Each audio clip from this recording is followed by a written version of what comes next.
Mbak Idian, ki sampean nandur apa iki? Mbak, iki tandurannya asli apa palsu, Mbak?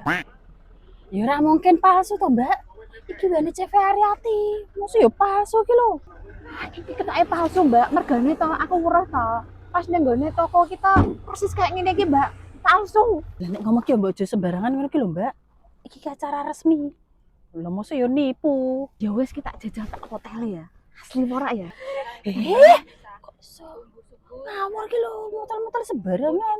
Nah kuwi delok ono getahe to. Wis kandhane iki asli ya asli. Ya aku ki salah. Awakmu lho, Mbak, karo aku kan yo padha kayelane to. Ya leh, Mbak. Kowe ki lho wis ngerti salah nek dikandani kok yo ngeyel ra karuan. Ya wis aku salah. Lagi tak kirane mau ki yo palsu, Mbak. Jeblono wete ki larang ya, Mbak. Nah ngono. Kok nek awakmu kon tanggung jawab lho ya. Kon nandur 10 biji meneh kok ngene. Apa nandur 10 meneh kok ngene? Lah ya Allah, Mbak, aku nandur siji keringet tuh kayak ngene, panas banget to.